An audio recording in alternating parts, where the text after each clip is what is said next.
Alright, hey everybody, Umber Rays here, just about to start live streaming in a second here.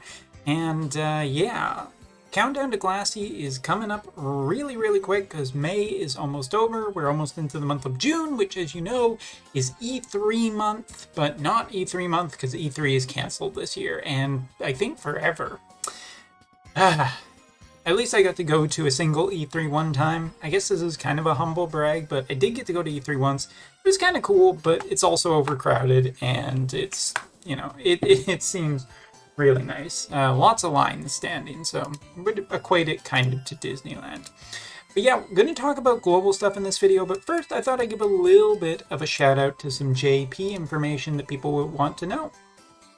So we got some master abilities coming in this month, master ability 2s, and it's for a bunch of older characters, but still some probably, borderline really good ones if we look at the UR. Glassy is getting hers right after her new version, so that will kind of put them in generally good standing with each other, in the sense that one's on water and one's on wind, and both have their own strengths and weaknesses in their elements, but Glassy getting improved is nice. Dwan or Dwayne or whatever will also be getting his master ability 2. He was already pretty good, and he synergizes fairly well with a character we're going to talk about tonight. It's interesting to see that. Naruto will also be getting their EX as well. Don't know if it's going to be insanely, EX, Master Ability 2. I haven't talked about this. And then for week 4, Ravi's is also getting hers right in there.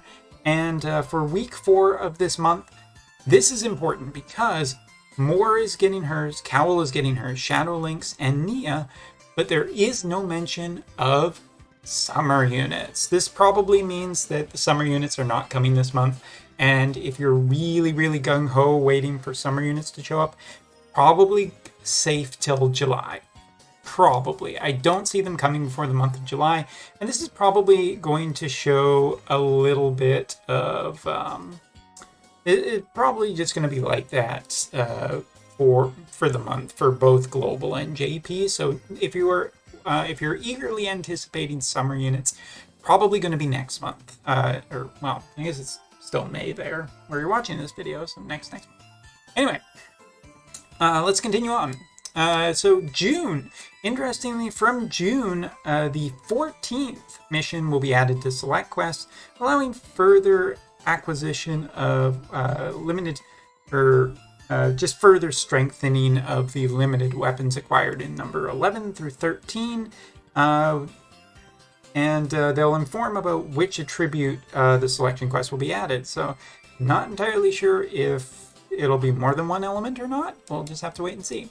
Other than that, Glassy is coming to the game. We've already talked about her a ton, so we're not going to talk about her. We got some free stuff, got some login bonuses, some big drop rates for the next little bit on JP, and a series of improvements to the game, including attendance, reward receipts, leader and sub-leader reward receipt will be automatically processed when the operations are performed in guilds, so making guilds a little more just set standard for how quickly they go. Match battles to be carried out with friend matches and free matches. Expansion of the number of party formations. This has been on the docket for a long time, so hopefully it's going to be there. And just some stuff with the guild rate. So hopefully that means guild rate is coming back this month, and some AI repair. Let's see if there's anything super good. She's an important blah. The management team will continue to devote ourselves, so we will not lose in the face of everything of all Glassy's might. As we continue to try and keep the game in service until the 3rd anniversary and evolve the game into something that will continue till the 3rd anniversary. Amazing. All right. So yeah, that's basically JP. Hopefully that is it's some interesting stuff with some master ability 2s. And then let's just talk about Global for a minute, because Global is getting a really important character this week. One of the more important characters in the Dark Element, and I am talking, of course, of the new version of Leela, who is called Leela the Bold on Global, and JP has kind of adopted a detective Leela, kind of, but not completely. But JP is kind of Leela, and Global is kind of Bleela. So that's the difference from now on. So Delilah on JP has been a monumental impact in the arena and PvP space, as well as potentially Guild War 2. She's just really, really, really, really, really strong.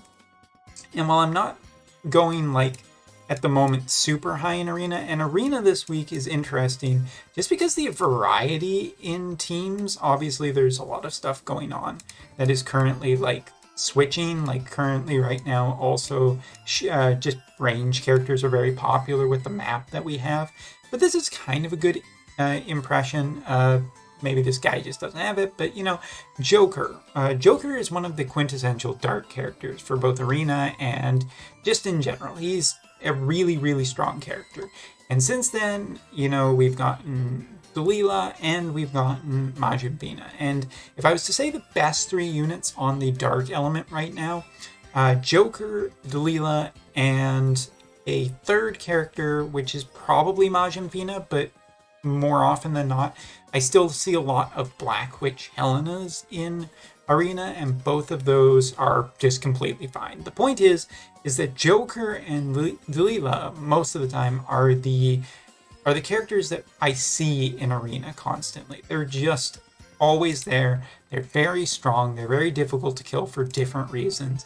Delilah is the first one that comes along with the brand new if her HP falls below a certain percentage but she doesn't die, which is difficult because she has guts, then she will restore a large segment of her HP. So if you stack a lot of HP on her, she is difficult to kill. She's kind of like a soft tank, sort of, in the sense that with this unit, you're effectively getting someone who can take a bunch of damage and then, you know, just keep on going.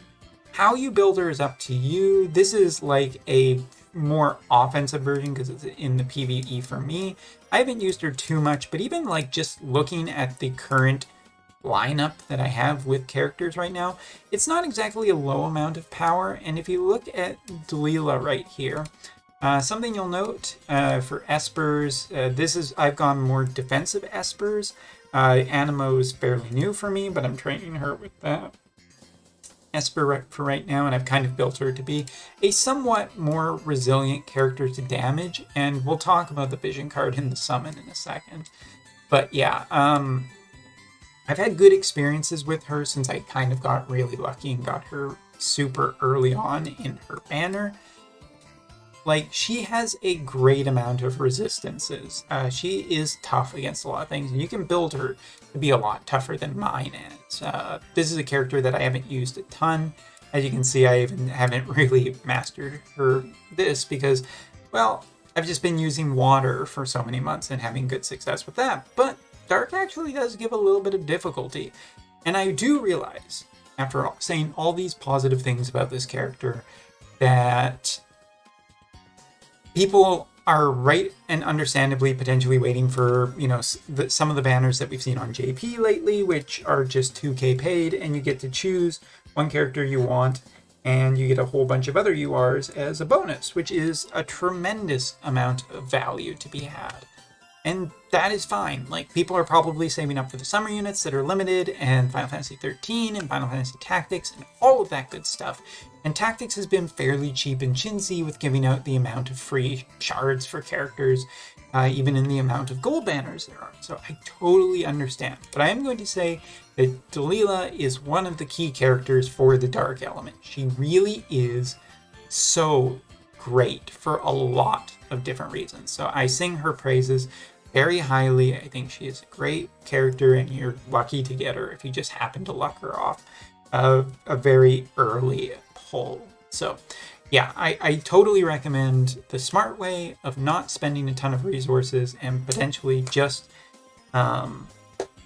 waiting for a better opportunity, which brings us to the next thing to talk about, Anima and the Anima card.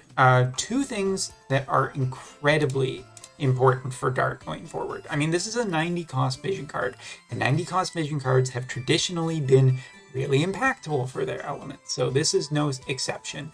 You look at Chaos Odin, you look at Anima, you look at Bahamut, all of these have been really valuable to the game. And this vision card, when it's fully maxed, you're looking at 300 HP, 20 AP, 184 attack, 40 dexterity, 5 agility, and 28 luck. The stats alone on this card are insane, but then you get dark attack up on the specific unit. You're looking at party effects of slash attack resistance penetration by a total of, what was it, 35 more dark attack for the entire party, and single target resistant for maxing out the vision card. Now, I have regrettably not been able to max mine yet, but Final Fantasy XIII vision cards have taken priority, as well as a certain other Ramza E-Boy vision card that has eaten up a lot of my resources, so unfortunately, Anima's just on the slow farm. I'll also tell you right now that JP's Anima does have a daily shard farm, just so it actually has a hard quest, unlike our version of Bahamut. So that's good news, just in case some globalers are wondering about it. But Anima is a fantastic vision card, and it comes with a really great Esper too.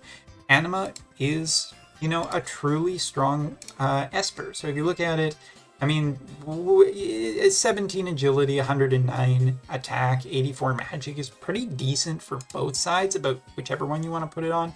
It has increased attack and increased slash attack, so it is a dark slash Esper, but you can kind of build it a little more to be very damage resistant in slash resistance. You can do critical evasion, although that's probably not that great.